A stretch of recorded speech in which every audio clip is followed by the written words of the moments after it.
Good morning, everybody. Good morning, Katerina. It's me and my Lulu Bell. Happy December almost. It's the 30th of November.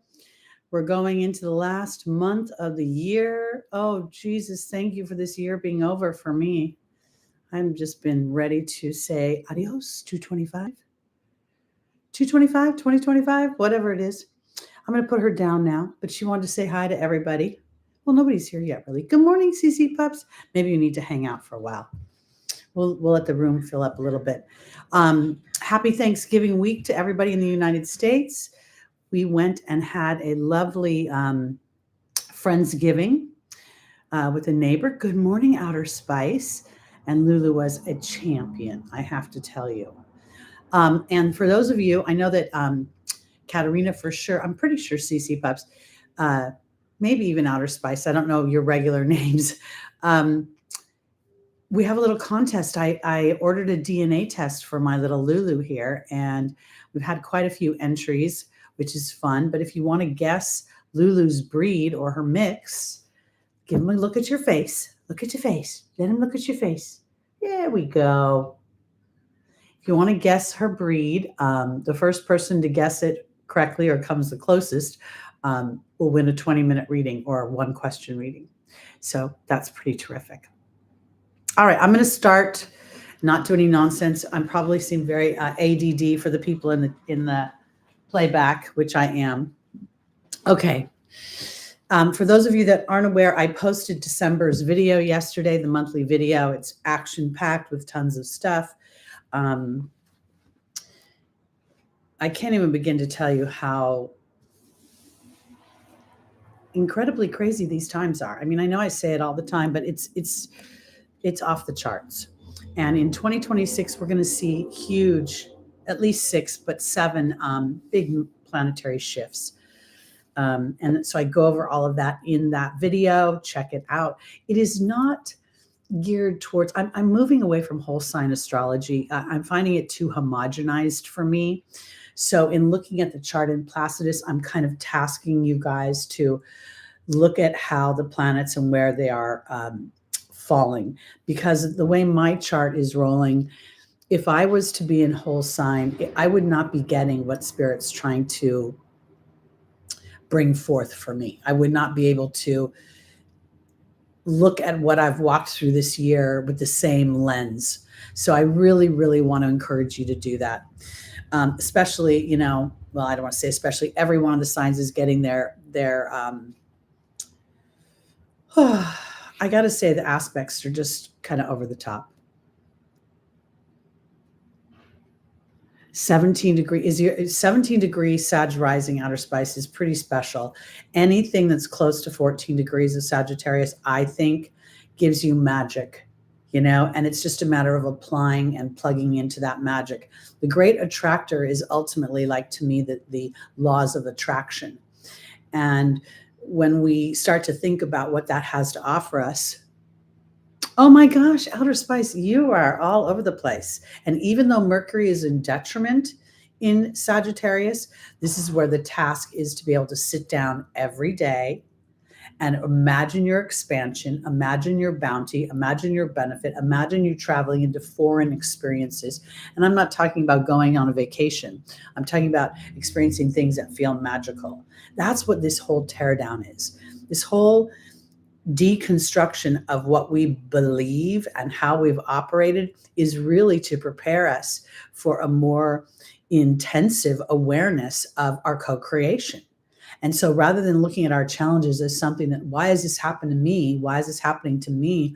It's more about, what can I extract from this? Or how can I take whatever's eroding away and bring in something that's even bigger or more aligned to what I want to experience? It's like reading chapters in a book. You wouldn't want to be in a fabulous book and be stuck in the first chapter and never be able to move the story forward. So let's look at this month. I'm just going to run real quickly over the main themes of the month. Please go check out the video that I did. I posted it yesterday. And I don't think we're going to see small wildflowers today. Lulu, she she had her treatment this week, and the treatments lay her out. Really, like, and to have it on Thanksgiving week is so difficult. And I know how much she loves spending time with the wee ones in her home. So prayers for her and all that good stuff. Main themes this week or this month: Neptune is going to go direct. Now, I want to bring this Neptune transit at the, literally Neptune's been sitting at 29 degrees of Pisces for ever, it feels like. Moved into Aries, tipped its toe, and then came back. Now, this is the anaretic degree. To have a retrograde take you back to the anaretic degree and then just sit there in your hometown, your homeland, it's like Neptune is gone back into Pisces to go through the tools, the resources, the spiritual dynamics to move into a greater sense of self. So Neptune is now saying, where have I been deceiving myself? Where have there been blurry lines? Where have I been too overly compensating or empathetic to a situation? And now you get in the moving forward, it's about applying these tools, like having your Mercury on the great attractor is allowing your mind to focus in on what you want to attract in, and then using that dynamic, that interaction with spirit, and anchoring into it. I can't help in looking at that 14 too. The 14th degree is interesting because per Christopher Witecki's theory, the 4 actually represents Uranus. And the 1 represents my heart, okay, or the sun. So here you're coming from, what do I want to experience in the way I shine my light, and how will I allow myself to be liberated and move forward by using my mind to attract the resources. And also, I want to comment on this. It's not about knowing what those resources are. It's about allowing for a spirit to bring something forward that then you. It's interesting because I almost feel like as I started to say that, it's like, is it something new? I don't know if it's something new, as much as it could potentially be something that is about spirit bringing forward a habit, a thought, an idea that anchors you into a greater awareness of what you're co-creating. I hope that made sense, because this is where Neptune is super polarizing, because Neptune is going to erode, blur, deceive, lie on some level. And at the same time, that's compelling you to go into your intuition, into your soul's voice and what it wants more in a more dominant way than what it has acquiesced to. Now let's look at the 4th, where we're, hi little grasshopper, hi MK Mountain, hi JDog 804, great to see you here. Did I say, I said hi to Outer Spice? Yes, of course. Okay. I also want to point out that Neptune will not return home to Pisces for 165 years.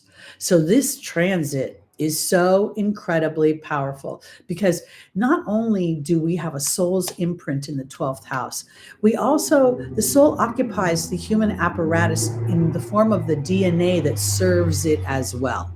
Okay. So I recently had a client mention that, this person comes from a series of anxious people.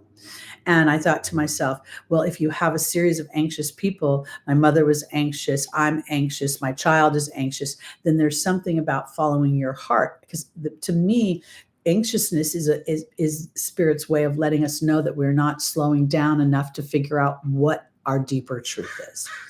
So I think that this is really important, because Neptune is offering this. If you find somehow that you've been, or you could even, the thing about Neptune and in Pisces is you could even lie to yourself, and I mean it like this. I'm not good enough. I'm not pretty enough. I'm not talented enough. I'm not spiritual enough. I'm not important enough. Those are all lies. So this is going to be a really interesting period of time, because while all this is moving forward and hasn't happened for over 1,000 years, almost 1,500 years, meaning Saturn and Neptune's conjunction, we have positive, favorable aspects to Pluto and to Uranus. So unexpected things can come up that will illuminate, and that's that full moon coming up on the 4th in Gemini, where my mind has inadvertently held me hostage to a certain experience or to a certain dynamic. But that's just always how it's been. That's just who I am. That's just how it is. Those are the kind of things the mind will tell you, but the soul rebutes. Okay. Pardon me while I slurp my hot coffee. The full moon in Gemini is squaring the nodes. Now, here's our Pisces theme again with the North Node in Pisces and the South Node in Virgo.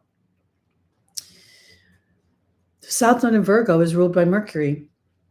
And I want to offer this. I actually think Virgo is ruled by Chiron these days. Christopher Witecki, when he said that, it rang like a gong in my head. But for all intents and purposes, I'm going to go with the ancient or the regular or standard ruler.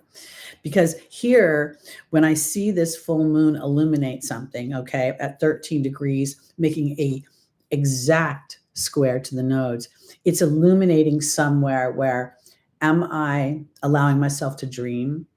Am I allowing myself to connect to Spirit's messages, or am I talking myself out of it?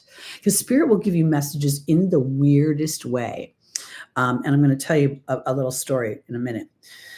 Because I think that this is a very important full moon because of the Gemini aspect, because of how I rule my everyday. Am I implementing, even on the smallest level, an awareness of Spirit's communication with me on a daily basis? Am I honoring my own inner dialogue that tells me that there's something more or something bigger happening, and that right now I might be working through some fears or trepidations, because actually the chiseling away of those fears into faith is going to bring me into a stronger awareness of my co-creation with the universe. And in doing that, I'm a stronger co-creator, and my experiences changes and defies what's happening with the rest of the world. Okay, weird story real quick. I have not been to a Thanksgiving outside of my home and interacted with other human beings for almost 10 years, 9 years. I think the last time I was at a Thanksgiving was 2015. Anyway, I can't remember. It's been that long. So Lulu and I, a neighbor who walks his dog, invited me to Friendsgiving. So I thought, okay, I'm going to go. I wanted to cancel because I always want to cancel, but I went anyway. And I took Lulu with me. And there was nothing but, there was like 10 people there. They were all strangers. And I met this woman, and her name was Sharon, and her dog's name was Mike. Now, when I started talking to her, I was half listening and then paying attention to whatever Lulu was doing. I don't know if you guys remember, but my high school love, my first love, who passed away in June, his name was Mike, and he was married for 35 years to a woman named Sharon. I literally thought that was a sign from heaven that Mike was, because Mike would always text me on every big holiday, Happy Thanksgiving, Merry Christmas, nothing more, it wasn't a big dialogue, just a well wishes. And I thought he was doing that from heaven. And as I tell you this story, because weird, random things can happen when you stretch yourself a little bit and you go outside of your norm. And I think this is important, especially this December, because I think things are going to feel a little bit tense, to be honest with you. And as we go into the new year, the tension doesn't necessarily end right away. It's not like, ooh, the clock changed. It's more of whatever I process in December is going to take me into January. So on the 5th, we see that the sun in Sagittarius will be on the great attractor. And so that's another interesting point, because again, being aware of the sun when it's in orb to the great attractor is giving you an opportunity to illuminate where you want to go and how you want to feel. When I say where you want to go, it's never about trying to figure out the landscape of the road. That Spirit will inspire you into. But I want to go into a situation where I'm interacting with people who think like me. I want to go into a situation where I feel a flow of energy and an exchange that's enjoyable. These are the kind of phrases that will help Spirit draw people and situations that will then seem unexpected, Uranus's little sextile to Neptune, and magical. So I think this is super important. Of course, I think everything's important. I once dated a guy who said, "Can you have a frivolous conversation?" And I said, "No." And my mind is not. I'm a Scorpio, Mercury in Scorpio. So this is really it for the week. If you want to look at a little bit more detail, I really encourage you to go to the monthly And I thank you for that. And I'll save the rest of what I've got going, the rest of the transits for next week. We'll go into our readings now. Oh, one other thing I want to say as a theme for December is Jupiter's retrograde is really going to feel a little bit intense. There's a strong emotional dynamic to it right now as it trines Saturn and Neptune, and it squares Chiron. Because Saturn being the old structures, Neptune being the sense of erosion or even a sense of personal invisibility, and then Chiron in Aries at those last degrees, really, tasking us to master our sense of, or our idea of what we want our sense of self to be. When I think about Chiron in Aries, I feel like the word selfish comes up. Like other people, but you're so selfish. You're so selfish. And Aries is known to be selfish. But in this day and age, being aware of the self, loving the self in a way, because selfishness comes from an old structure of you don't want me to win, so I have to fight for myself. But when we create a win-win, selfishness is selflessness. So I want you to be aware of that as Jupiter ruling beliefs, ruling, expansion, ruling bounty, and also ruling entitlement. That every planet has its shadow side. And so when Jupiter's in Cancer, there could be almost this feeling of being entitled to my family traditions, entitled to the way things are being. I'm not allowed to branch out. I'm not allowed to think differently. And that could be what that square is to Chiron. So I think it's not about falling on either side of the sword as much as it's trying to find middle ground. My ideas are stretching. My ideas are broadening. My look at the world is shifting. And so I invite you, my brother, my sister, my cousin, my family, whoever you're interacting with. The holidays and Decembers are always huge months of pressure. It's the happiest time of the year, and it's the month with the most suicides statistically. So it's a real mind meld. Hi, Georgia. Hi, Mike Kyoto. And hi, Pixie, Sacred Journey. Welcome, everybody. Okay, we're going to get to our readings now. See if I have anything else to comment on. Not yet. I'll save all that. I am working on a yearly video. I'm trying to figure out how I'm evolving here on the channel. I'm also more acutely aware of my ego and how I've been building this channel for all these years with the idea that, it had to be something big to be good. And I think that's part of my reframe. I don't know if big is as good as small and impactful. Maybe, each one of you goes out every week after listening to our Sunday gathering, and you take whatever you garnished from this exchange out into the world with you. And we don't know how that changes the world. So I think that's part of what I'm walking through right now is, if I can't see the effect, does it mean the effect is not there? It is not beneficial? Who knows? All right, onward and upward. Anybody want to help with these timestamps? I'm not seeming to be able to get to them on any given Sunday, but I would appreciate it. That would be great. And you can put it in the comments. All right, let's start with our birthdays. Sagittarius. Happy birthday. Today happens to be the birthday of my niece and nephew. 35 years ago today, I was in a hospital waiting for them to be born. They weren't going to be born until later in the day. Thank you, J-Dog. All right, let's see what your tarot card is this week.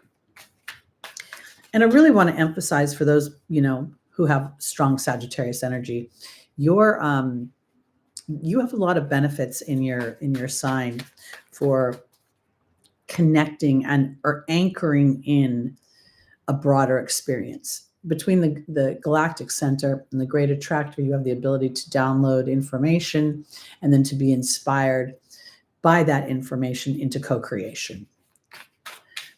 And I also want to offer this because when you're really contemplating your co-creation, it's really not about where you are or what your troubles are. It's about what it feels like, not what you think, but what it feels like when you're in flow.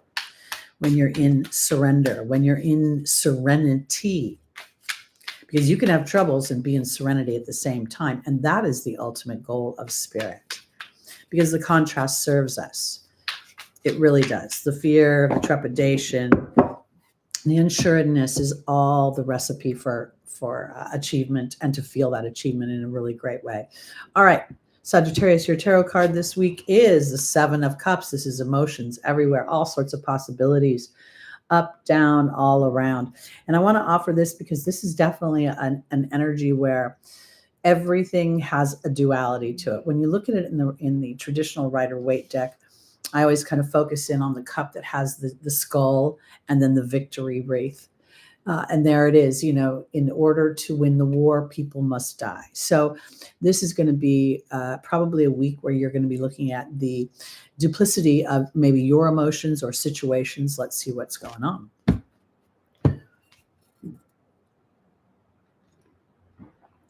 I have no paid sponsors. I have no paid anything. So I'm going to tell you about this mushroom hot cocoa that I bought from Real Mushrooms. I make my mocha at home now because I use this mushroom powder. It has 5 different mushrooms in it to help you with your health. So when I'm drinking my morning joe, I'm enjoying it with decaf and oat milk and mushrooms instead of chocolate. Yeah, it's a shroomy cocoa. It's by Real Mushrooms. I don't know why I was telling you that. I just thought I'd mention it. The healthy coffee. All right, let's see where we're going, Sagittarius. Your first angel is, not Desiree, Bridget. Look deeper into a situation. Francesca. Now, Francesca's upside down. So this could be that you're being too positive about a situation. You maybe need to look deeper into the possibilities. Archangel Gabriel's here, which is about communication. And then we have Crystal, which is about something bigger on the horizon that you can't see.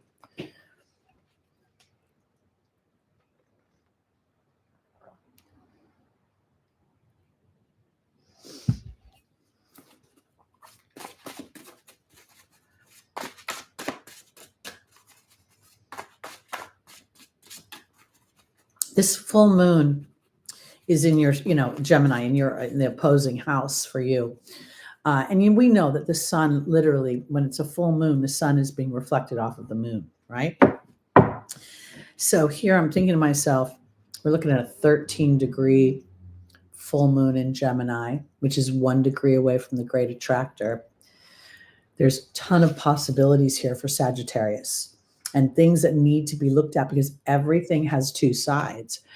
I got into a huge discussion, I was annoyed with ChatGPT because I asked it to give me a piece of information about the new Traders episode season, and it gave me a spoiler alert, and I'm so pissed.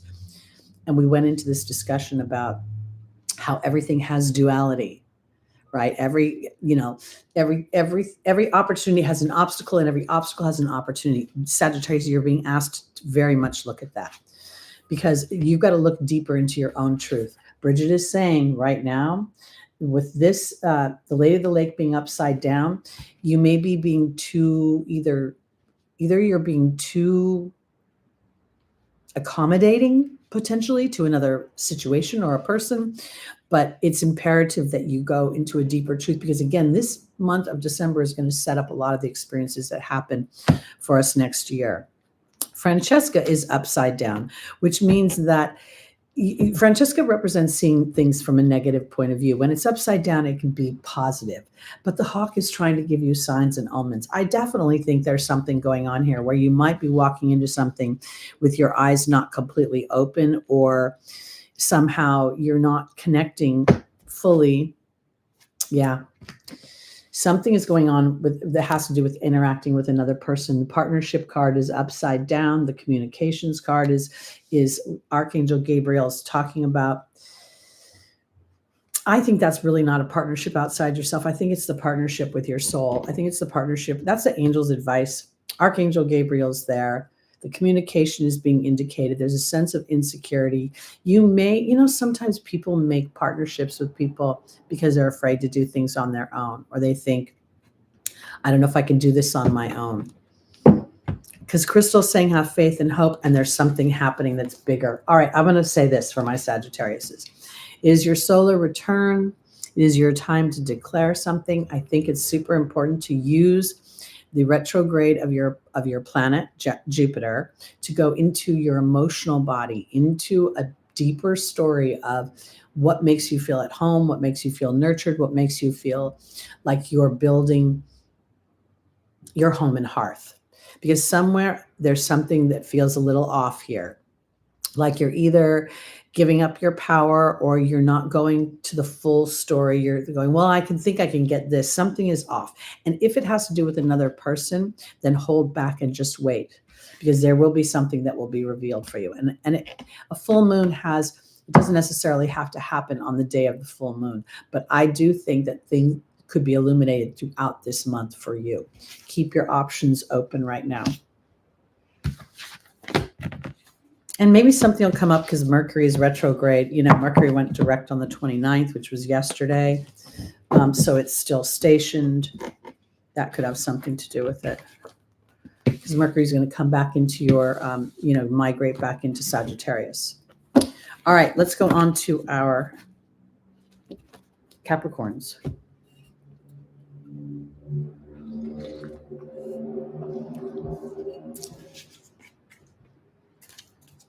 Thank you, J-Dog.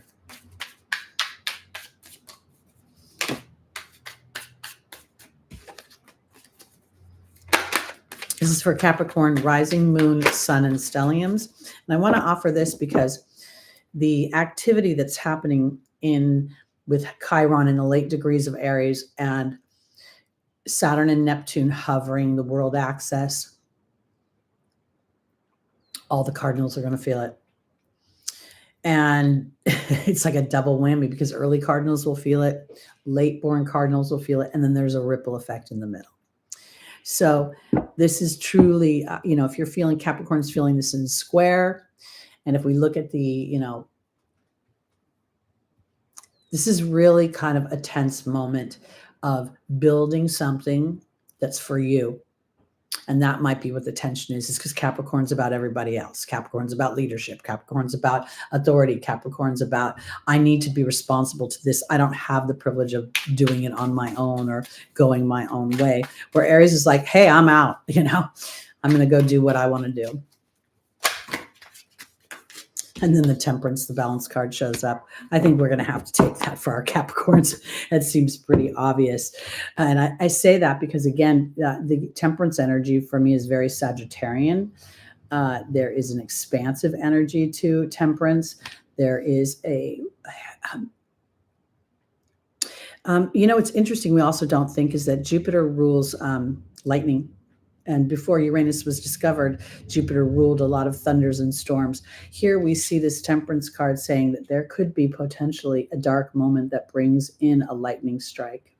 And I mean that in the way of, oh my God, I just, lightning in a bottle, some sort of epiphany. And I think that is, well, let's see where we're going. Because what I'm hoping for is that my Capricorns are now starting to demonstrate that balance of, oh, I love me as much as I love you, or as much as I'm responsible to this, I have to remember it was me. I'm sorry, I got distracted by Lucy. Welcome, Lucy. I'm glad you forgot it was Sunday. That must mean you're enjoying yourself, or you're I don't know. It couldn't be Monday. All right, let's see where we're going for our Capricorns. I think this is about balance and about some sort of epiphany. This could be happening as a result of that full moon. Oh, it's the holiday. Yeah, I don't have holidays. Not like days off holidays. All right, our first angel is Xana, the angel of protection, but it's upside down. Bridget is here again. Then we have Ray, which is Ray's upside down. And then finally we have Crystal in the same position. Oh, it looks like potentially you might have fallen into old habits. When you're overly responsible to things, like I can't go have fun until I clean the bathroom, or I can't have fun until I do blah, blah, blah. It really kind of messes up the balance of things. Because this Xana card saying that you're not being protected makes me feel like Capricorn has gone back into some sort of feeling of responsibility or falling into old bad habits. The burden card, there you go. You're falling back into old bad habits of responsibility, obligation, duty, the more challenging sides of Saturn. Bridget is saying to look deeper. And then we have the letting go card, which is, to me, the letting go card is never about letting go. It's about the integration of wisdom. When I've been hurt, and I've been hurt by people who literally are so fixed in their energy that they're like, I'm just like this. This is just how I am. And there's no acknowledgement of my emotional body. So here, I've got to look into integrating things, because somewhere you may have pressure from the outside world or the outside, your own sense of duty, to drop back into old habits or old things that don't serve where you wanted to go and what's happening in your evolved experience.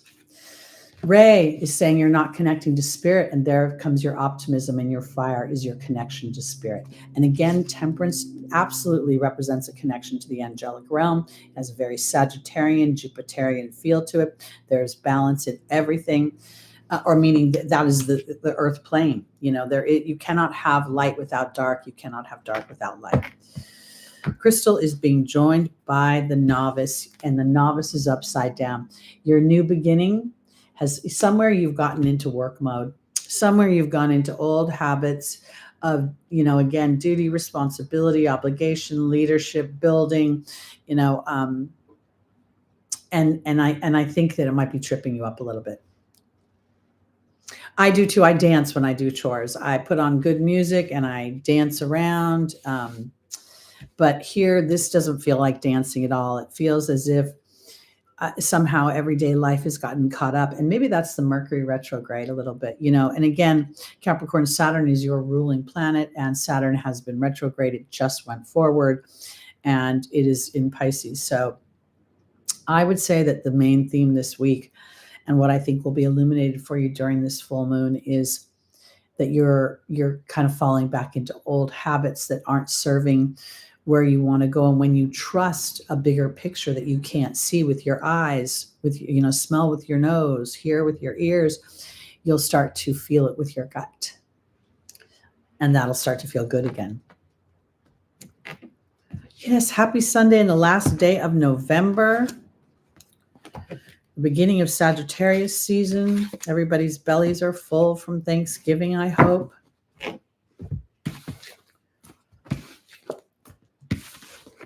I ventured out for the first time in almost a decade. Took my dog. I made stuffed mushrooms. I even brought a little game. Well, I love to do games. And when I knew I was going to be around a bunch of strangers, I was like, oh, we need to play the Who Am I game. And we did. And it was surprising to find out how many people did not know some pop culture. And there were only 10 people there. Well, hey, Kiki. How do I say that? Kiki Law. Welcome, 8624. All right, here we go. On to our Aquariuses, rising moon, sun, and stelliums. Again, real helpful if you want to help with the timestamps. And if you want to send small wildflowers prayers, that would be great. I'm good you had a good Thanksgiving, Stephen. Thank you, J-Dog. All right, here we go. Our tarot card for the week for our Aquariuses.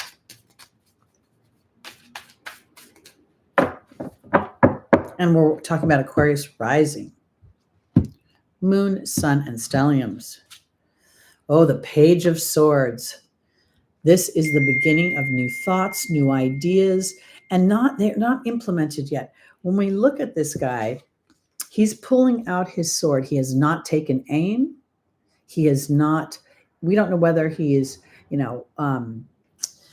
hunting, whether he's looking to shoot somebody. We're going to see, because the Page of Swords can be sometimes words without thought, youthful reactions to things. Let's look and see where we're going. Because Aquarius, you do have, you rule genius. You rule thinking about things from such a larger perspective that sometimes, you can actually think that those things are obvious to other people, and your communication may come across a little bit sharp. and you don't even realize you're doing it, because it just seems so obvious to you, whatever it is that you're saying. Yes, we do, Lucy. We love our small wildflowers. I've been leaving her alone because she's been having a time of it.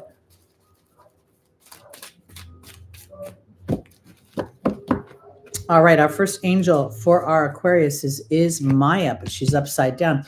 Maya's about schooling and education. Then we have Rosetta, which is about teaching children. We have Grace and Antoinette. And then we have Yvonne. I think with my Aquariuses, there's something about you being more aware of your communication style here and being more. This is where I had an argument with ChatGPT, because I literally think ChatGPT is a dangerous app because it over softens and fluffs things. And when the human is going to walk through a challenge, and when you find that you feel lied to by the app because it said everything was going to work out the way you wanted it to and it didn't, I thought that the app was not giving me a fair assessment of the situation. And so I said, I'm not asking you to be brutal. I'm asking you to just give me the neutral, the two sides of the coin. That could be a little bit of what we're looking at here. Because if you think about it, Aquarius is ruled by Uranus. Schooling and this is all about you, schooling and education about other people's emotions. I can feel it in my head. There's the focus card. People are like children. And the softer you talk to them, the more compassion you have, the better they respond to whatever you have to say. Now, let's say you had to say something hard, something that's important to you, because this is about new things starting to happen, new ideas, new ways of conversing, new air elements. Grace and Antoinette is being joined by the novice. You are absolutely being tasked to be more compassionate, to look at. I remember my dad said to me one time, Teri, do you want to be right or do you want to be happy? Now, to be right is one thing. You can be right all day long about what you have to say, but to be happy, you have to be able to communicate your rightness without offending the other person or including them, inviting them in, because you need to be more tender in the way that you're assessing yourself. You're standing in a very strong place of leadership somehow, or your voices, or you're talking about things that are ultimate universal law, and yet you're not addressing the audience. And that can be a little bit of a challenge with Aquarius, because you see the big picture, but in the big picture are all those little faces. And that's what Spirit wants you to focus in on all the little faces. So when you're communicating over this next week and throughout this month, be very mindful. Because sometimes the way I think inflection is very important as well. One of the things I said to ChatGPT was that it said that I could intuit because I had a client sitting in front of me, or I had, I had visual cues, and I didn't. With the example I used, it was a phone session. I never ever saw the woman's face, never knew what she looked like, and so I went back and said that that's not true. And what I had to tell her was something very hard to say intuitively. She was having trouble with her marriage, and she was too much of a nag. In fact, the word badger came up. So I say this because I was able to use the word. It was an appropriate word, but the way I delivered it, what was important, because the usage of the word had meaning for her, and yet I interpreted it as inflammatory. So if I had dumbed down that word to serve my ego, I would have dumbed down her message. So somewhere for my Aquariuses, look at how you're communicating, what you're taking aim at. And almost, if you think somebody should be getting it, just think they're a small child, and maybe they're not hardwired the way you are to understand so quickly and so rapidly. So being more vulnerable to the dynamics of other people will make it easier for you to be heard. That's what I'm saying. That's what I'm sticking to. All right. We have a magical number, 3 people in the room. I'm feeling love today. Okay, here we go. Delivery really is everything.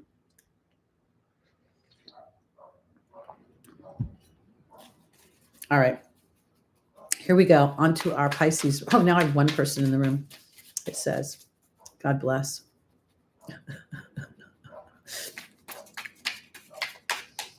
This is where my ego gets to check out and be like, it doesn't matter if there's one person or 100 or 1,000 or 1,000,000. Pisces, rising moon, sun, and stelliums. I think that's my big stretch this year, is to just deliver and not worry about how it lands, because I'm very invested in the landing too many times. Oh, that's kind of cool, my Kyoto. I'm not saying that right. All right. Pisces, here we go. The moon reversed. This is literally your card. The moon represents the sign of Pisces. The moon reversed brings clarity. It blows the fog out. Let's see where you're going to get clarity. We have a full moon this week. Oh, I don't worry about that. That's my whole point. I'm not supposed to worry about the numbers anymore.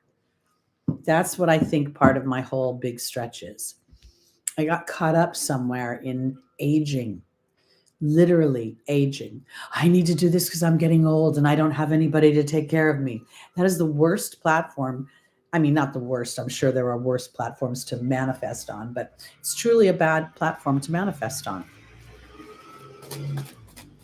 And, my awarenesses and my human imprint are clashing somehow right now.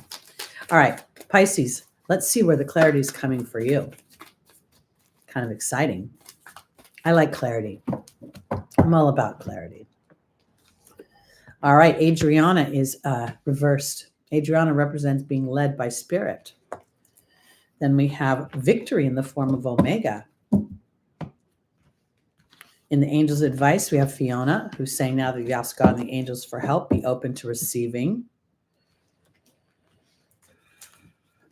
And then we have Ariel. Okay, so the clarity is going to end up being, more than likely for my Pisces, is that you have inadvertently gotten into your human body and you're not allowing spirit to do what it does. Having anybody who is an early born Aries, late born Pisces, anybody who has planets in that area where Saturn and Neptune are, anything that's opposing it, squaring it, yes, potentially trining and sextiling it, you are walking through something, okay? You're either, I think more than anything, you're walking through it on the inside, emotionally, spiritually. And for my Pisces in particular, your sensitivities can make you feel like you're drowning sometimes. So here, I think the clarity of the moon is saying, oh my God, I have not been implementing my spiritual practices. I haven't been connecting to what is natural to me, which is also my creativity. The parts of Pisces that are the dreamy parts of Pisces, and then taking Saturn's energy and really putting discipline into that, really pushing out, regardless of whether I want to offer it this way. I'm not about pushing on fear, but I do recognize that sometimes when you go back to old routines or routines where you feel like you've produced something, it pops a cork of limitation. So when I got back and I did the November monthly, did I do 12 videos like I used to do? No, but I did one. And I thought, December, do I go back and do 12 videos? That was becoming burdensome to me, but I did one. And I think it was a little long, but I felt like I did a better job and I was more enjoying it. Plus, I was aware when I started the endeavor that I needed to pray before I started, because some of those habits I had let go. Pisces, Adriana is saying, you're not letting me lead you. See, here we have the restriction card. Through whatever limitations, wherever you're feeling stuck, you're somehow, the illumination this week is that you're not connecting. Omega, the victory comes when you ground yourself. Now, this is super important for my Pisces, because this grounding is if you feel untethered for some reason, if you feel like, time is slipping through your hands or something is slipping through your hands, then go walk on grass, get in your bare feet, somehow hold on to a stone of some kind. Because in the angel's advice, Fiona says that now that you're asked God and the angels for help, be open to receiving, but Fiona's upside down. And then there's the letting go card. So you're not letting spirit on some level illuminate you into an integration of some kind. And, this is the other thing. Pisces energy and the 12th house energy can make you feel invisible, make you feel very disposable, and in this particular moment, I think what Spirit's saying is for Pisces, look to thyself, to see thyself first, because that's where the clarity comes in. Am I taking care of me? Am I owning me? Am I taking care of me? And there we have it. In the final position is Ariel, saying that a new psychic and spiritual experiences will change the way you view yourself. And the B card is upside down, both of them. Somewhere, Pisces, you must be feeling the challenge of the North Node, wanting so much to feel that sense of connection, that sense of creativity, that sense of flow. And at the same time, there's this huge restriction going on in your first house. I think it's trying to slow you down for redefinition. And also the idea of integration. I think that's really where we're looking at. The letting go card is never for me letting go. It's the integration. Now, I want to offer this. We all know that my lovely, beautiful Lucky passed away, and I loved him dearly. I still love him. But I have to tell you, Lulu has really opened my heart, and she's very different than Lucky. She's a little crazy, I'll tell you. Not in a bad way. She's just poppy. She's just like, but she has truly, I can feel the balance coming back in. And it's very weird when you've spent so much time feeling out of balance to start to feel balance again. You're like, is this true? So somewhere, Pisces, be gentle with yourself this coming week and understand that your ruling planet, Neptune, and your co-ruler, Jupiter, are both in a situation of review. With Neptune, stationed at 29 degrees, that anaretic degree of your sign. And then, of course, Jupiter, retrograding in Cancer. So retrograding, asking, are you taking care of yourself? How are you connecting to your intuitive body and your connection to your soul that lives outside of yourself? I think on some level, if we start to think, yes, there are beings and energies that watch over us, but more importantly, there's ourself that watches over us, the part of our soul that lives in wisdom, that didn't incarnate on the planet, but instead held space for us outside of that. And then you'll start to feel more powerful because it's you working with you. Okay, on to our Aries, rising moon, sun, and stelliums.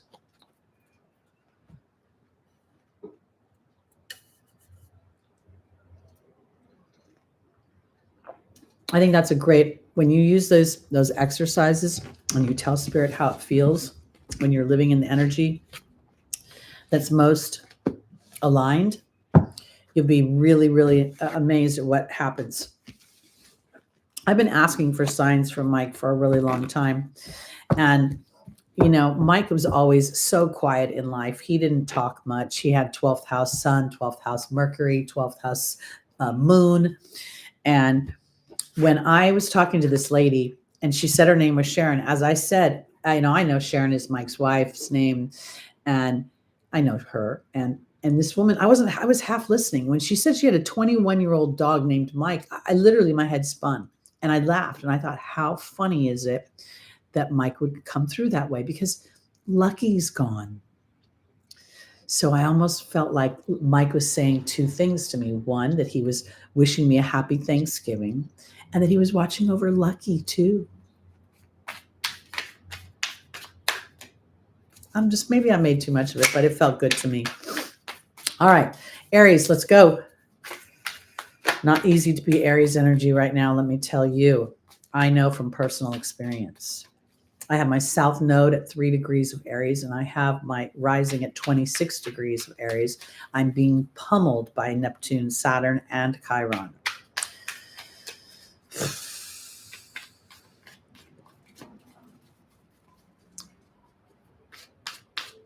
I didn't abandon it. I want to say that I felt like whole sign was actually homogenizing the chart too much.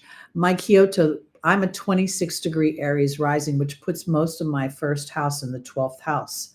in Placidus, but in whole sign, it puts it in the first house. That is a huge difference in vibration. And as I started to look more and more at the charts that I work with, it made more sense and how important it was to know if that first house was truly dominant or whether it was dumbed down. Because Aries first house at 26 degrees is really more of a Taurus first house. Oh, okay. I'm glad you got it. All right, cool. I just thought I was being clear. Okay. And that's also why I'm so stubborn and expressive and I'm so impassioned emotionally. My moon is in the first house. Okay. Aries. This is a card of walking away from something spiritually. When it's reversed, it's not time to walk away.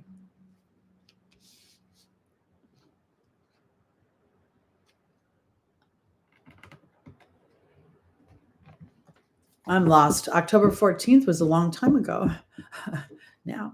Okay, so what does the Eight of Cups means? Oftentimes you see a character who's embarking upon a spiritual journey where things look good, they look fine to the outside world, but they're not necessarily resonating. When the Eight of Cups is upside down, there's a not walking away. There's something about staying. Now, one of the habits of Aries is Aries Aries can have a short attention span, can abandon things, cannot follow through with things. So somewhere Spirit is probably saying to Aries, it's time to stand ground and follow through with something. 2-degree Aries rising means that you are totally Aries first house, Jenny. And you also have Saturn and Neptune hovering over your ascendant. And my South Node is on your ascendant. So that's kind of funny. Okay, here we go. Chantal is the angel of romance and love. She is straight up. We have Bridget is inadvertent. She's reversed in the second position. We have Bethany in the third position. And then we have Isaiah. Chantal's about love and romance. Bridget's about looking deeper into a situation. That's my opportunity and or my obstacle. Bethany's about self-care. And that's in the angel's advice. Isaiah is about new beginnings. And it's a card of gestation. And that you're protected while there's new beginnings. I think that this is something to do with love, your love life, or your sense of love. I want to look and see, because if Chantal's representing Venus, this would be interesting. Oh, we'd be very good friends, Jenny. Okay, Chantal is being joined by the burden. Okay, I see it now. Bridget is being joined by Merlin, who is straight up. We have Bethany being joined by the swan. And then we have Isaiah being joined by the dog. Okay, Aries, you are the warrior. You're the one that goes out and gets yourself killed for everybody else and don't feel very appreciated by it. I feel sometimes that Aries has a really hard time in love, not necessarily in sex. Sex is easy for Aries because it's all about passion and fire. But here, Spirit is saying, don't walk away. Don't walk away. It's time to actually sit and feel the burden of love, because love and true love is all vulnerability. It's all saying that this is something that feels so good to me that I will feel pain if I lose it. Bridget is asking you to look deeper into the idea of what you can create. Merlin is about alchemy. It's about justice. It's about balance. I think that this is about balance, because you are transforming from taking care of yourself into being able to take care of yourself and to allow, I want to put it this way. Oftentimes, I think Aries sometimes feels like if I don't do it myself, it won't get done. Or I shouldn't say that. If I don't do it myself, or I have to do it myself, I have to go pioneer this. I don't want to make it sound like Virgo. There's a strong sense of Aries feeling this individuality, this aloneness, this kind of lone soldier. I'm looking at this reading and it's saying that this is about love in general. You're not alone anymore, Aries. There's other things coming. It's time to stand in relation to people who are interacting with you in a way that is trying to give you loving energy. I don't know if it's necessarily intimate love, because this feels like The dog in Isaiah feels like it's the beginning of feeling that you can be loved for all the facets of who you are. I was talking to a client the other day. You guys don't, I don't know if you remember, but I'm half Armenian. And I was talking to an Armenian client, and I started to get very loud and expressive. And I said, I'm not yelling. And she said, no, of course you're not yelling. You're Armenian. And I was like, she gets it. That Aries part of me was relieved that I wasn't being looked at as hostile or angry in that moment, but I was being looked at as passionate and engaged. This is what Aries, this is a time for you to start to reframe and stand inside your own energy. Don't walk away. You are a spiritual being, and your warrior nature is important because you stand up for those that sometimes can't stand up for themselves. But now the burden comes from you believing that you too are lovable. All right. Onward and upward, as they say.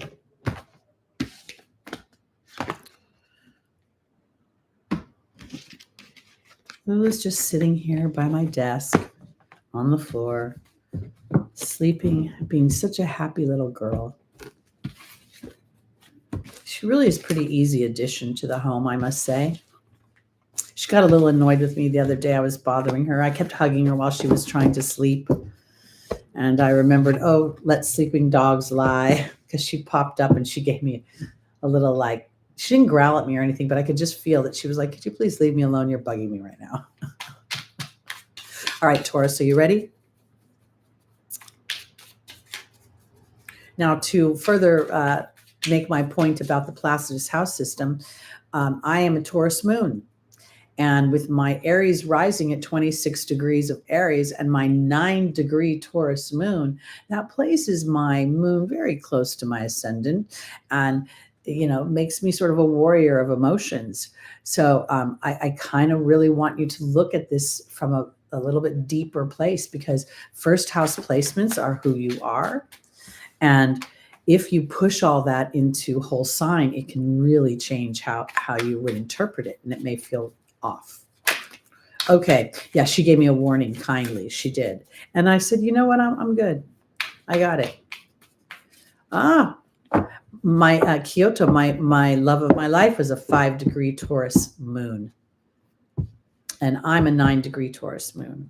Okay. Taurus, your card is the Chariot, but it's upside down.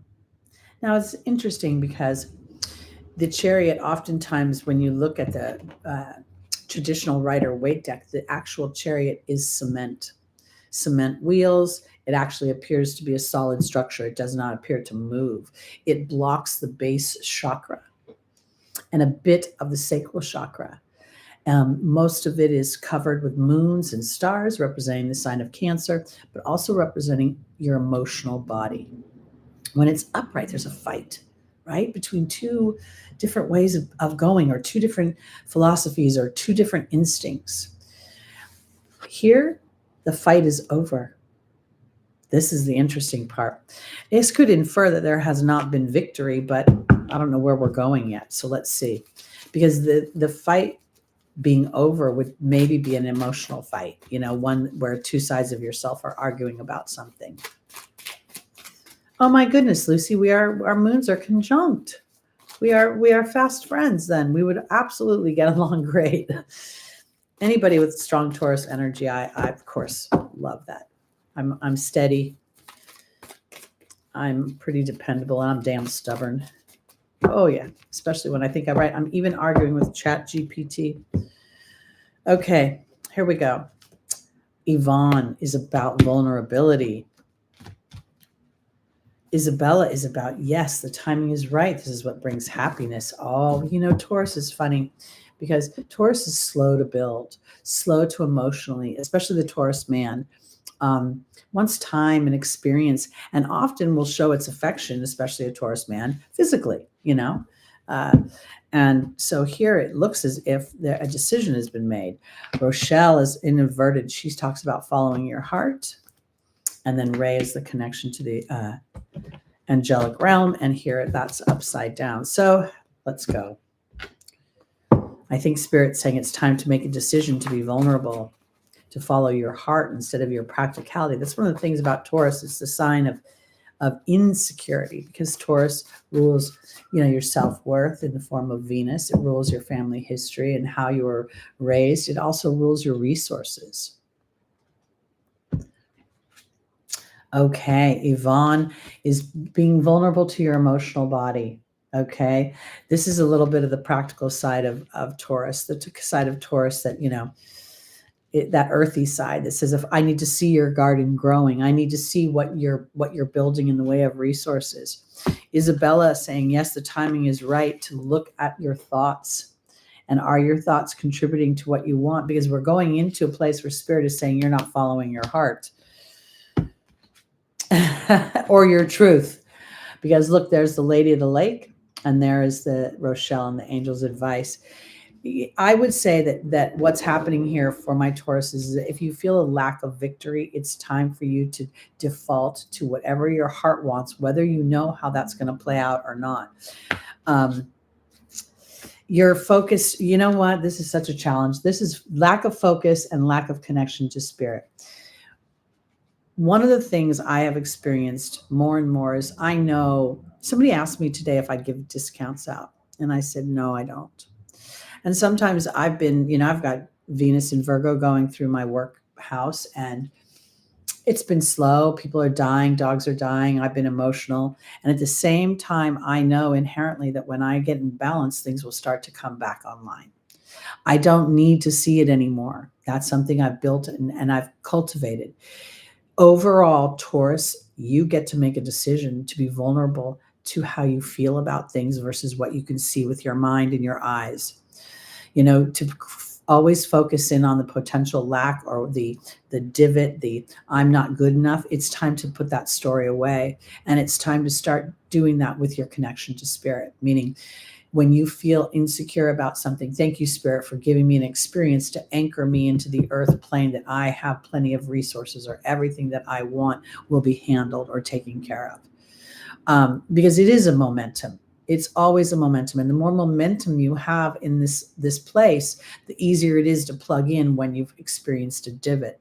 There is an Abraham meditation where one of the lines within the meditation is, and Spirit, even when I'm experiencing the emotion known as depression, I want to know that help is on the way, that everything is okay. So when you say that, Spirit starts to bring in situations and dynamics that will blow your mind. I cannot tell you. I had one friend who I called and told about the Mike and Sharon, the dog thing. And he laughed when I told him. And I was like, oh, thank you, God. He got it. He got why that was such a big deal to me, because Mike was a super, super quiet guy.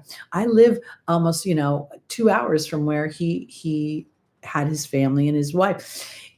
To just say the name Mike would not have been significant for me. But to put him and his wife's names together with this lady was significant. And frankly, at one point after Lucky died, I considered, if I get another dog and it's a boy, naming it Mike, just so I could be funny and my own weird humor. But I didn't obviously do that. So, Taurus, look for those signs, look for those omens. Yes, they are, Lucy. Once a Taurus is in, they commit, they do not shift. Very difficult. They'll even stay in strong and balanced situations often, because they'd rather they want to know the landscape. They don't like the unknown. All right, here we go. On to our Geminis. This is your full moon. And if you are 13 degrees, any planets close to 13 within 3 degrees of 13 degrees of Gemini, this full moon is very powerful for you. Remember, it's squaring the nodes. Exact.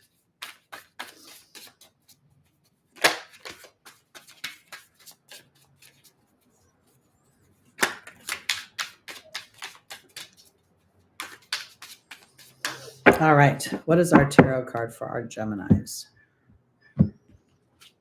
The King of Wands, straight up. This is the master energy of passion, inspiration, fire, creativity. oftentimes we'll look at the King of Wands as somebody who's looking ahead, looking, out to where they're potentially going, traveling to. But here in this particular deck, we see this lion's face.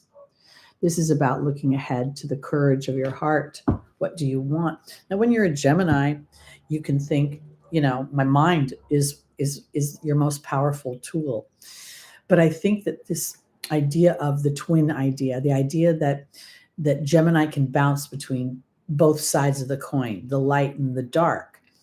When you take the reins of those thoughts, as indicated by the swirly lights, and rather than have yourself pinging, you're like, this is discernment. This is what I know I don't want, and this is what I know I do want. I think that might be coming up for you.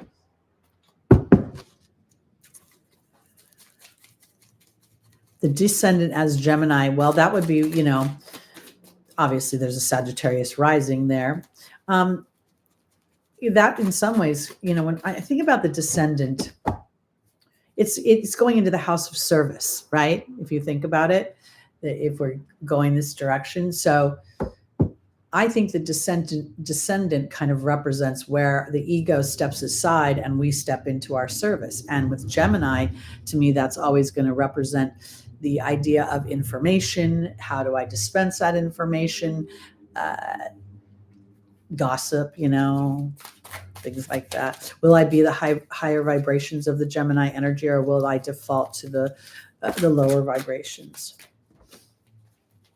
Every planet has them both. And most people tend to focus in on certain planets good, other planets bad. It's not fair. All right, Gemini. Daniel, the angel of marriage, is here. Then we have Astera saying to reach for the stars with your dreams and desires. Layla, she's reversed. This is about spending time in nature with your desires, talking to God and the angels. And then we have Oceana. She is an emotional card, but she's upside down.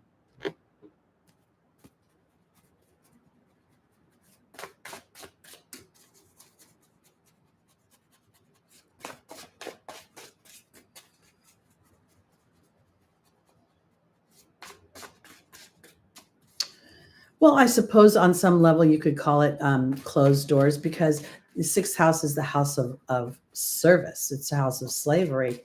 So, the servants aren't out in the middle of the floor. They're behind the scenes. But here, I think this is more about thought. When I think about the King of Wands here, this is the king of my heart. Here's that Leo energy. It's representing the fire signs.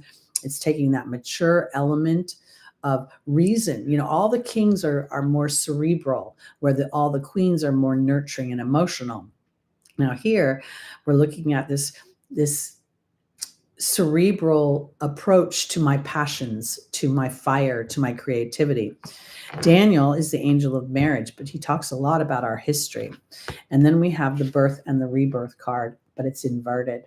So somewhere we're talking about our Geminis need to be more aware of potentially need to look into the future, through your heart.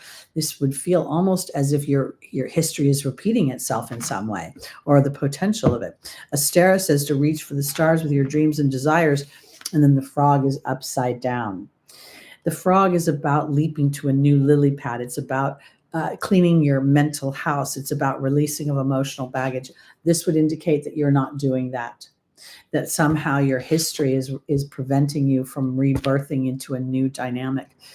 Layla being all about talking to spirit about your desires. Now, I want to offer this because not a lot of people in our crowd right now are in the heightened stage of relationships, meaning we have mothers and fathers in our crowd, of course, but seems like most of them have more seasoned children or grandchildren at this point. Because when I look at that King of Wands, and I'm looking at what I'm seeing here, I feel like Gemini is, no matter what the genre, whether it be your health, whether it be your love life, whether it be your work life, your money life, you're somehow invested in a history right now. You're looking at a story or statistics or information that is affirming more of a challenge than there is a resolution. Because Oceana upside down is saying that we need to turn you into a more emotionally connected creature to what it is you want to experience, new beliefs, new territories, breaking ground, experiencing something foreign.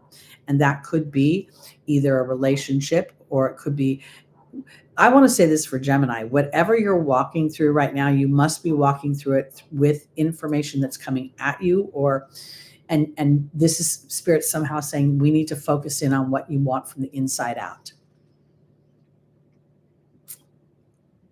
When I started to go back to the angel deck, I thought, you know what? Why not employ the reversals?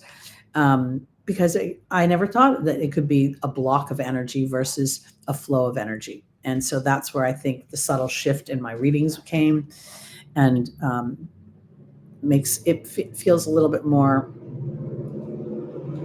anchored. Okay, so Gemini, the movement will come. Your rebirth will come when you use your history as a platform for growth forward, rather than something you're going to repeat endlessly. When someone gives you statistics about something, they're telling you this is the pattern. It doesn't mean you're always part of the pattern. There's always people that break the pattern. And this is why I like watching so much about history, because we're going back to, I've been watching this series on the American Revolutionary War, and there were many freed Black people back then that people don't really know about. Yes, were they in large numbers? No, but they were in numbers enough to fight, and not just for the Patriots or for the Union, but for the Confederacy as well. It's amazing how some people did that. All right. Here we go. On to our Cancers, rising moon, sun, and stelliums.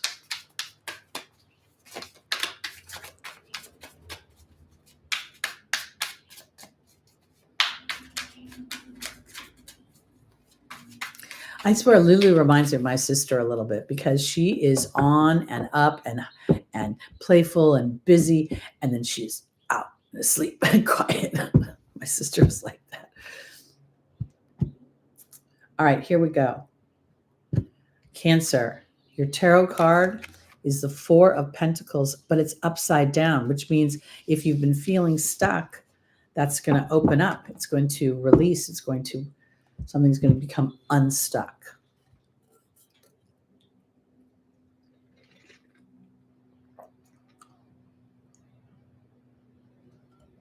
There were white slaves, but they called them indentured slaves.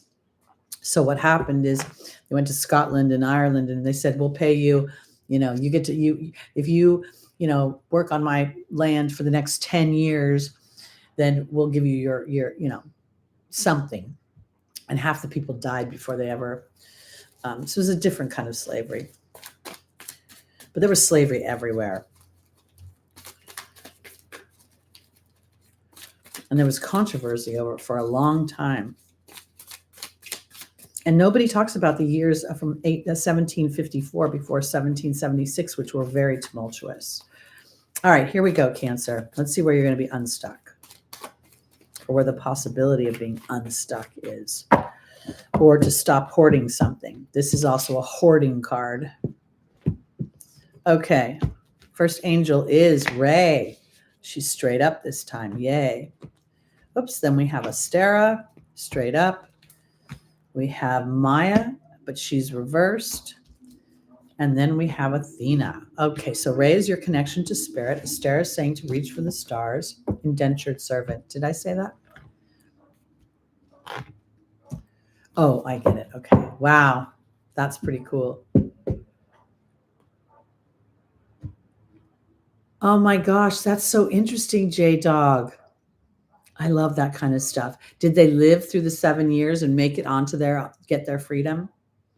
All right, joining Ray is the Lady of the Lake, but she's reversed. Astera is being joined by the Queen. Maya's being joined by the Letting Go card. Has that come up a few times today? And then Athena is being joined by Merlin, reversed. Okay. Yay, that's exactly how it played out in the most optimum way. But most of the time, these people were really worked over. Okay, so for my cancers, this is a card of actually this Four of Pentacles is looking, where am I holding on to things too tight? Where do I relinquish a little something? Here, Ray is asking, I think it's the truth, okay? Meaning your truth, your absolute truth, what's important to you. Ray is the connection to spirit. And the Lady of the Lake talks about truth, courage, self-respect, and responsibility. And that's kind of keyed into the responsibility part here. Here we are at the holidays. Cancer rules the sign of home and hearth. It rules the mother. Wherever the Cancer energy is, it's going to be maternal. It's going to be nurturing. And here I feel like, don't take on too many responsibilities. Don't let go of the reins. Let go of the reins. Don't hold on too tight.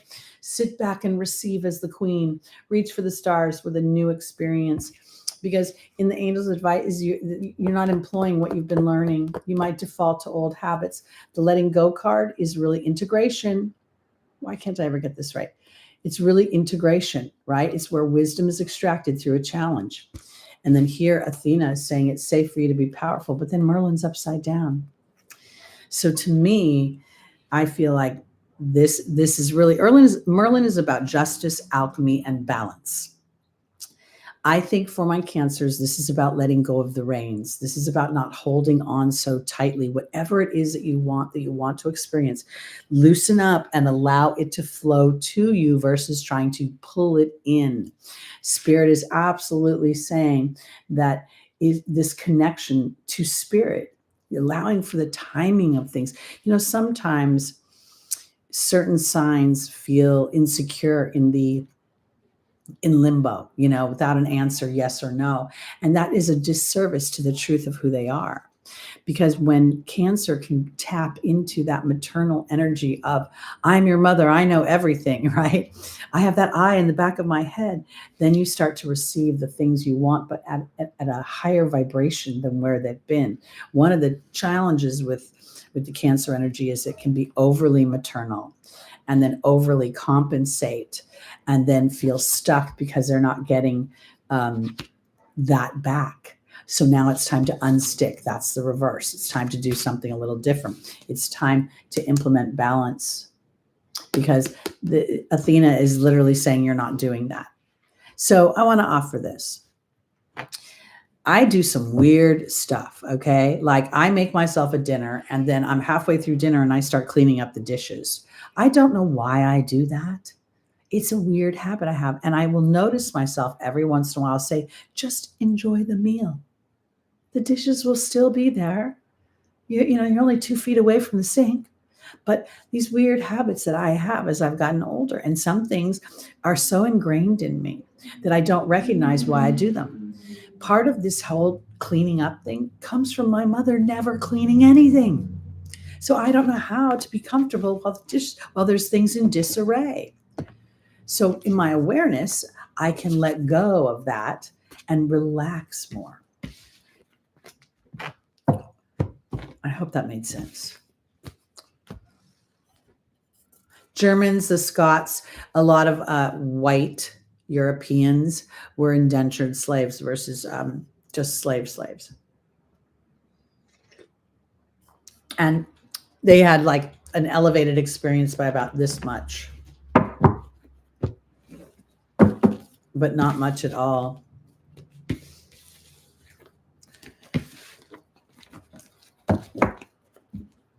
Okay. And for those of you that have not, I'm just going to take this moment before I move on to Leo, because Leo rules games and fun and entertainment.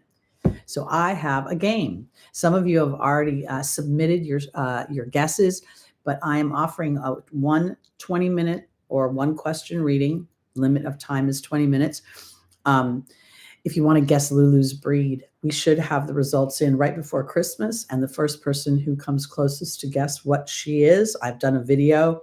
You can take looks at the pictures and things, but you must email me and we're going to go in order. So if 2 people have the same guess, the person who guessed first will win.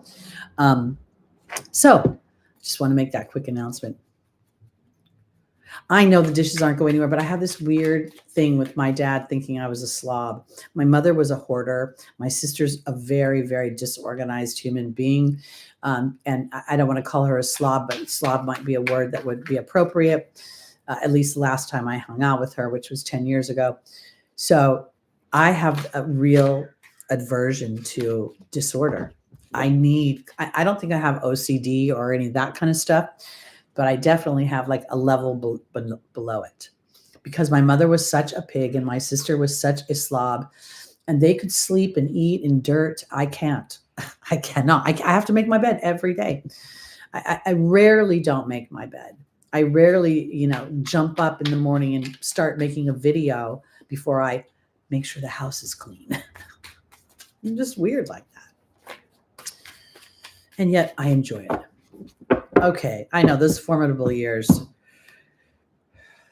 This is really the travesty of age. If we could only know what we know, right?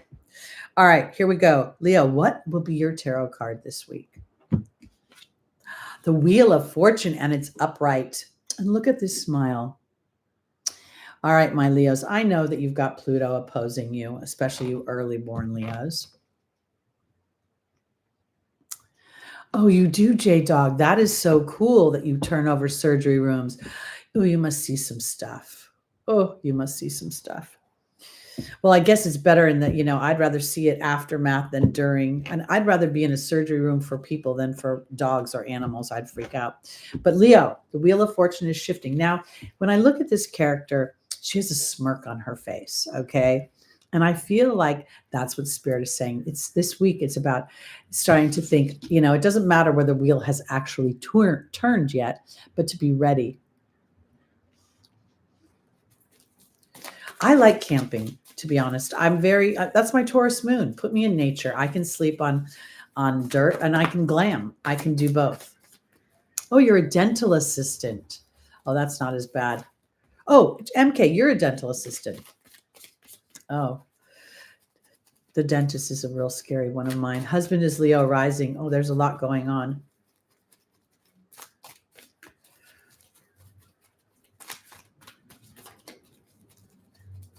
Oh, you people in the medical field do a very tough job, because you don't only just deal with the aspects of the illness. You have to deal with all the emotions and the financial aspect. I mean, it really pings everybody. All right, Leo, let's see where we're going with this Wheel of Fortune. Akasha, the spiritual teacher, but she's reversed. Francesca is about visualizing negativity. Merlina is about indecision. Interesting. And then finally, we have Archangel Uriel, but he's upside down. So this is not so bad. Meaning Archangel Uriel would indicate upside down that maybe there's a need for kind of turning away from what has angered me. All right, let's see. Oh, Jenny, I'm so sorry your aunt passed. Now you have an angel in heaven. I was very excited to get finally get the sign from Mike that I could wrap my head around. Although I do think I've been getting a lot of subtle signs from him. I have to remember that I don't think his personality is going to change that much since he crossed over. He was very quiet in life. Okay. Akasha is upside down, being joined by the cat reversed. Francesca is being joined by the serpent. Merlina is being joined by the partnership card. And the horse. All right, for my Leos. The cat represents healthy boundaries, and it represents a sense of independence. And Akasha is the spiritual teacher. When I look at this and them both being reversed, I don't think you're being a spiritual teacher. And I think that the cat is representing independence here. And there's a lack of both. Okay. There's a lack of implementing my spiritual awarenesses, my spiritual teachings. And there's a lack of healthy boundaries and a lack of independence right now. And I think everybody is taking a bit of a step back with this Saturn and Neptune conjunction, because wherever it is in your chart, you're going to experience something. And I believe for my Leos, that's your 8th house of transformation and surrender and power and control, because there's definitely this strong erosion feeling, this strong feeling of dissolution, of things dissolving. And so that's when we get to step into our spiritual practices even more deeply, so that we can understand the nature of the dissolve. If Lucky had not passed away, Lulu would not be here. Lulu is infinitely more affectionate than Lucky was. And at this stage in my life, I need to feel a connection that's truly loving. And I do think she does love me now, because Francesca is asking you to stop focusing in on what has been and to allow the new skin, allow the wheel to turn, allow this to turn, come into partnership with spirit. That's where your confusion will lift, where your indecision will lift. Because sometimes, and especially with Leos, you can get caught up because of the love and the romance and the sign. You can get caught up in the fluff and not necessarily look at the long-term depth, because this would indicate releasing frustration and going in a new direction. So I want to offer this. If you find yourself stuck in a situation, Leo, where you feel your independence is being thwarted, or you feel that your spiritual teachings, your philosophies, your beliefs are not being honored, or they're somehow being interruptive, it's time to start to think about what you want long term. And this is the hard part about being a fixed sign, is that oftentimes you don't want to change. You want the world to change instead of you to change. And here, this is where you're going to have to sort of surrender your anger and your frustration and start to move into a new direction and potentially new beliefs. Georgia, this is not an easy transit. This is going to change his public appearance, his public reputation, And I want to offer this because Pluto can bring up toxicity, okay?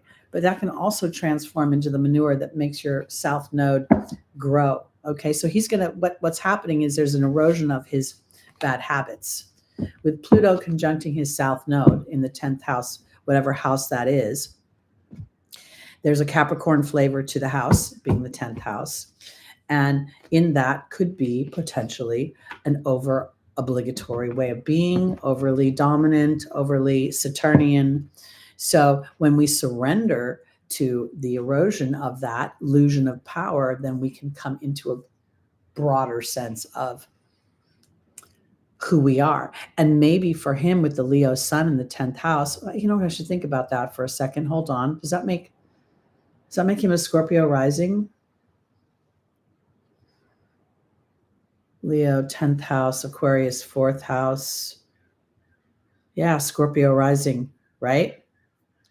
He's got things to learn about power and control. Sometimes power and control isn't us being powerful or controlling, it's other people. All right, let's go on.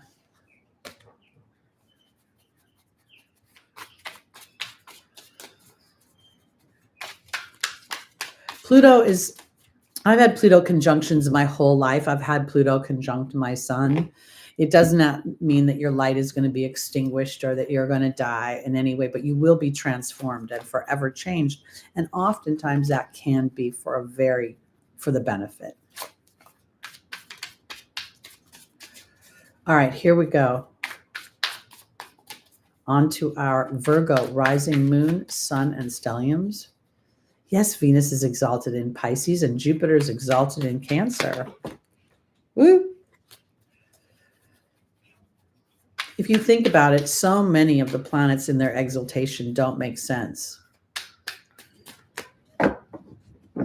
Venus exalted in the planet or in the sign of invisibility, that seems a little funny. All right, here we go. Virgo, the Hanged Man, but this is reversed. This literally screamed to me, no more need for sacrifice.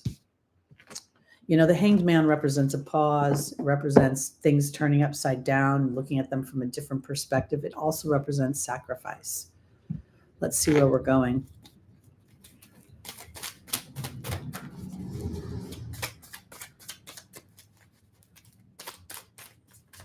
Lulu's the biggest dreamer. Oh my goodness, she dreams. And she's so cute because she loves having her belly and her chest rubbed. So when you sit next to her, she rolls over on her back. And literally when I rub her, she starts to nod off and her little eyes roll in her head. It's so cute. And then in minutes, she's dreaming. And I heard somewhere that rescue dogs dream more than other dogs. All right. Hanged Man is being joined by Grace and Antoinette reversed. This is Virgo right now. Then we have Crystal in the opportunity or the obstacle. We have Azure in the angel's advice upside down. And then we have Chantal upside down. Oh boy. You have the South Node going through your first house or your 12th house, depending upon your degree of Virgo rising. And that would be a real challenge to let go of like that 12th house dynamic of Virgo. If indeed you're the Virgo degree, somewhere we're looking at letting go of bad habits or recognizing bad habits that didn't serve you. The dragon is joining Grace and Antoinette, but it's reversed. The dragon is about power and strength. Crystal is being joined by the novice. A new beginning is being offered. Azure is being joined by the queen. And finally, the Baird is joining Chantal. Okay, so, when we think about the sign of Virgo, we don't always necessarily think of somebody who can't let go of the past, but dang, Virgo can be a real challenge there because it's about process. It's about, examination. It's about analysis. And what do? You gather data. And where do you get data? From your history. I think this is time to surrender and sacrifice your history. This is a card of compassion and power and strength. They're both upside down. When you think of Virgo will often work its ass off and all it wants is to be recognized. Virgo is really not somebody who asks for, there's something about Virgo, unlike Taurus, that feels competent, I think, making money because they're in process. So they plan things out. I think this is literally about no longer being calm or compassionate to somebody else's story. It's time for a new beginning, even if you can't see it. The outcome that you want is not necessarily on board with whatever you're sacrificing for. And it's time to be the queen and receive in your life to start to create more abundance. Because in the final position is literally the Baird talking about a history. And here's the Love card. And they're both upside down, which leads me to believe that you're to turn your history upside down, to almost start a completely, like, no matter what data you have that shows you a pattern, that pattern can be changed. You know what else I just noticed? Is there is a crab attached on this card here. And this card, the crab is the crab crawl. I don't associate the Hanged Man with Cancer energy, but I am associating it with the crab crawl right now. So if for some reason, Virgo, you've been doing a crab crawl, you've been disempowering yourself because you have to. It's your job to make sure this is done and this is done right. And if I don't do it, and when it comes to feeling appreciated and loved, it's time you to turn that story around in your own mind and start to implement things like, I appreciate myself, and this is how I'm going to demonstrate that. I'm going to blah, blah, blah. Doesn't mean you have to purchase things, but definitely about telling a new story. No longer sacrificing for the greater good, but understanding that your well-being is helping the greater good. Oh, Virgo stellium, never easy. So you're really looking, when you have a Virgo stellium, you are, and regardless of the house, but because the house will indicate the landscape, but you're working on the human process of analysis and its viability in comparison to the soul's process of attraction. Hence the queen. I just put her back in the deck. Oh, yes. And with the South Node there, not easy because everything in the South Node is trying to, you know, detoxify you from whatever processes aren't really serving you.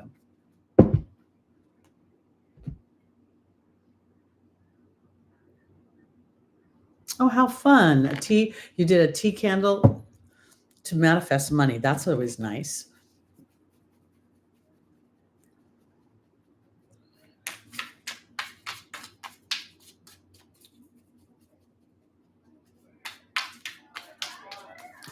Thank goodness for the rewind. All right, we're on to our Libras, and then we will do our Scorpios, and we will be done for the day.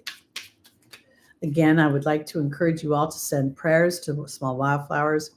You know, she has her chemo every other week, and that's been getting kind of more gnarly. So I think she's off tomorrow. Be feeling better, hopefully.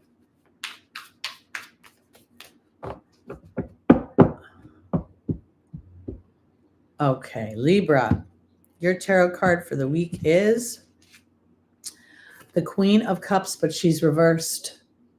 So this is going to be whether a couple things could be the Queen of Emotion.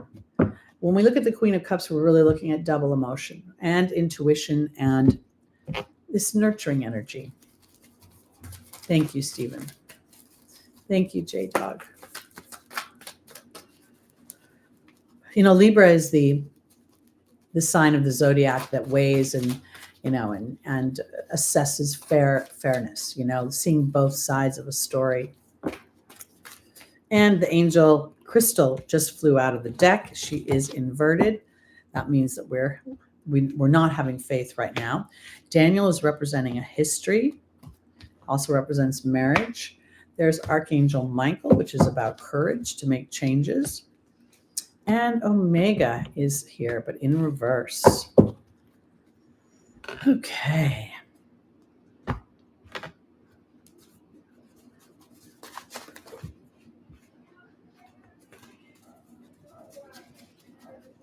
You know, I mentioned earlier in the broadcast that the cardinal signs are all kind of getting pummeled.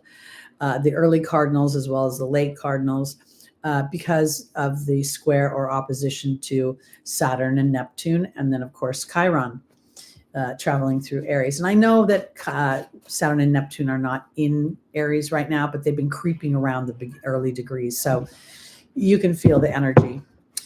So I mentioned this because the Queen of Cups upside down is not feeling myself, not feeling happy, not feeling nurtured, not feeling embraced, not feeling a sense of partnership in some way. So some flow is out of balance.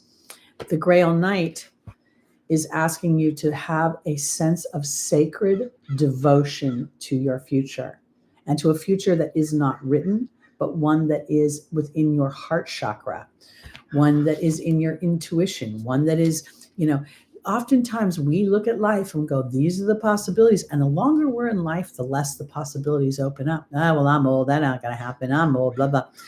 Something's going on because we're working out history somewhere. And we're going to say here for Libras, this is a choice. Will you go back or will you go forward? The novice is asking for a new story, and Daniel's talking about an old story. Archangel Michael's talking about the courage to allow for the transformation.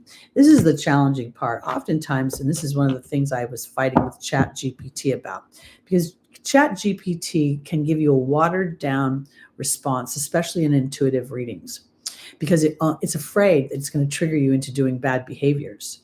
So it actually lies to you oftentimes because it won't give you the challenging side. I was telling it this morning that the challenging side offers resources and offers preparedness. I literally think for my Libras, you're not trusting your intuition. You're not trusting your emotional body right now. You're caught in some kind of illusion because you can't see the future and how it's going to play out. And you're afraid to dream. Your history is telling you that your new beginnings are thwarted, that transformation is only for some people, not necessarily for you, because Archangel Michael is saying, please have the courage to think bigger. And then here we go. You're not feeling very victorious. And yet the king is the Libra energy as well. Things pertaining to the law. So frankly, what I would say for Libra is you're not implementing what your intuition and your soul knows. You know that you're in some sort of imbalance, and yet instead of embracing the imbalance and asking for help from spirit, you're trying to pretend that everything will be fine if I just kind of stay and do what I've always been doing. And I think that this is about actually, yeah, I see the word risk, taking a risk of going into an emotional space of this may be right now and this may have been whatever, but that doesn't mean that there isn't something bigger down the line. Somewhere this is about employing the laws of the universe. And without that, there's a lack of victory. And I also think that in the king is representing taking an authoritative position, rather than the queen is upside down here. So you're not in your authority here. And now spirit is commanding you to step into your authority. And the signs that are the nurturers, the balancers, they sometimes perpetrate imbalance because they don't want to make people feel bad. It's an inadvertent casualty of trying to create harmony in the midst of imbalance versus just allowing some imbalance to the imbalance to be revealed so that the balance can come in. All right, here we go.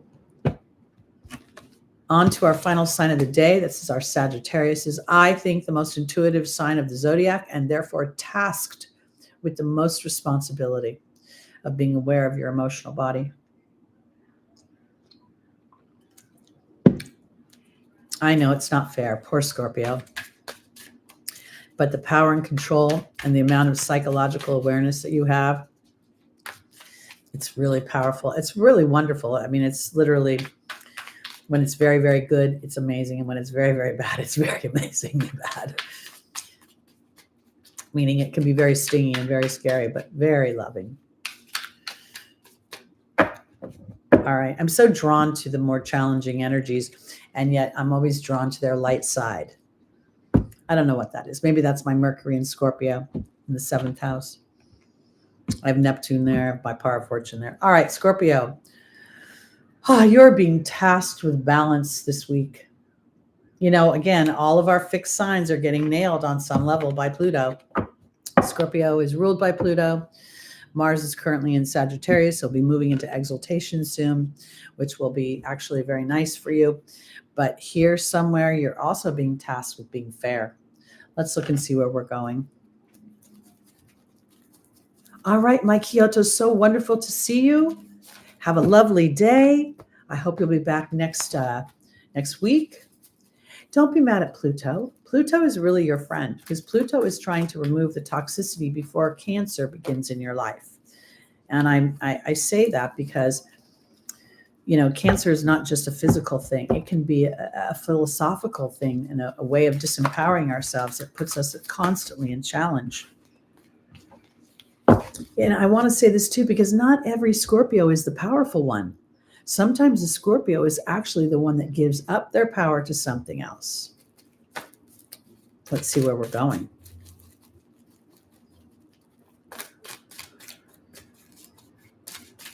Little old Pluto, way out there all by itself.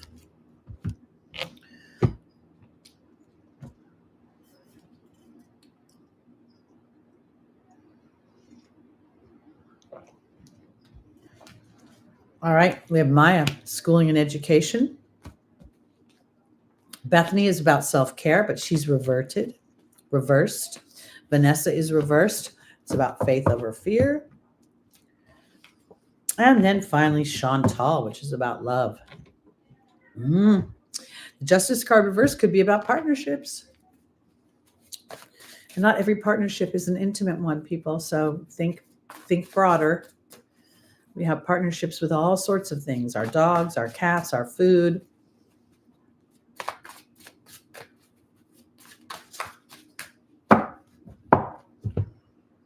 Maya is being joined by the mystery card. Okay. This is a karmic choice. And that choice is to implement what you know, what you've learned. The Queen and the self-care card. Self-care in the form of Bethany is upside down.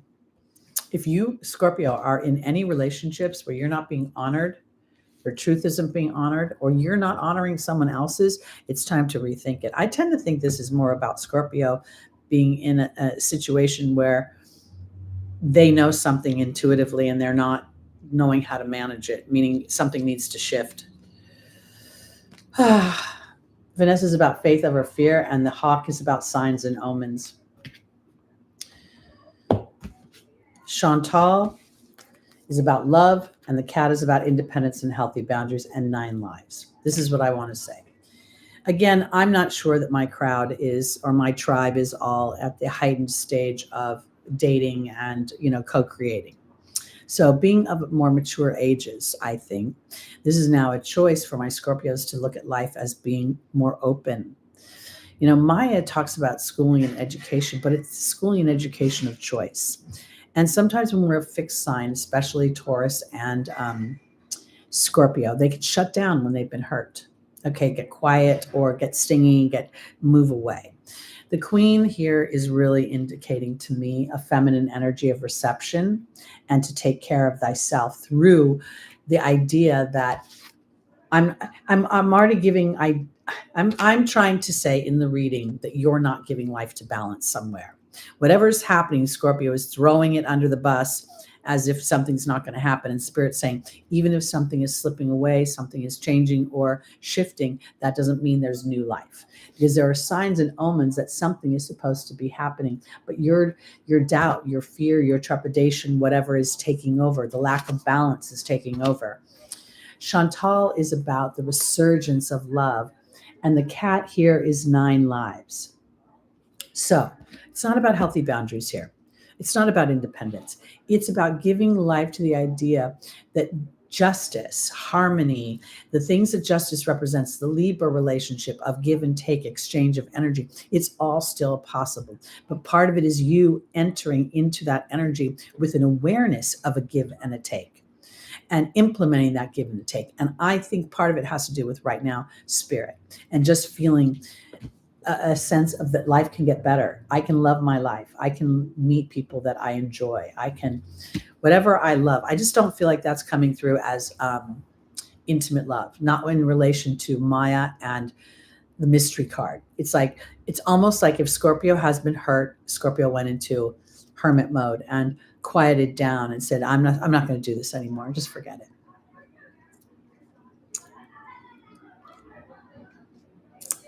I was just reading, J-Dog, you did a 5-card tarot reading today, and it's correlating with my reading. That's where I love Spirit. See, that's a sign right there, where whatever my reading is correlating with what you read, and that's Spirit saying, all right, we're giving you the 1, 2. Yes, go for it. Or yes, be aware of this. I want to offer this because, I think Scorpio gets kind of... and I think Scorpio contributes to it, okay? Because when they're hurt, they'd rather be mad than hurt. And so sometimes they're harder to console or to reach because they want to use that Mars-Pluto energy before they surrender. And I think this is something that Spirit might be talking to you about today, is really learning about your choices and that sometimes allowing yourself to receive. Okay, here's learning about your choices. Here's about learning to receive versus being stubborn, about allowing Spirit to give you signs and omens that everybody is flawed.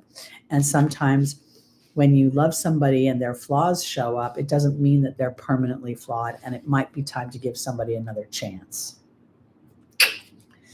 Or give a situation another chance, or give a hobby another chance, something that you love another chance of some kind. Okay. That's it for today. We made it. We did 2 in a row, and I almost feel normal. Thank you. Just call me C. Thank you, everybody. I want to announce again, we're playing a little game. So if you want to check out and guess Lucky's breed, be sure to email me. The deadline is December 15th. And if you'd like to book a reading, please do so. The prices for the astrology readings all the readings are going to go up a little bit in the new year. So it wouldn't be a bad idea to get yourself on the books. And I will see you next week. Hopefully we'll have small wildfires with us. So I'll see you all then. Peace out. Bye, everybody.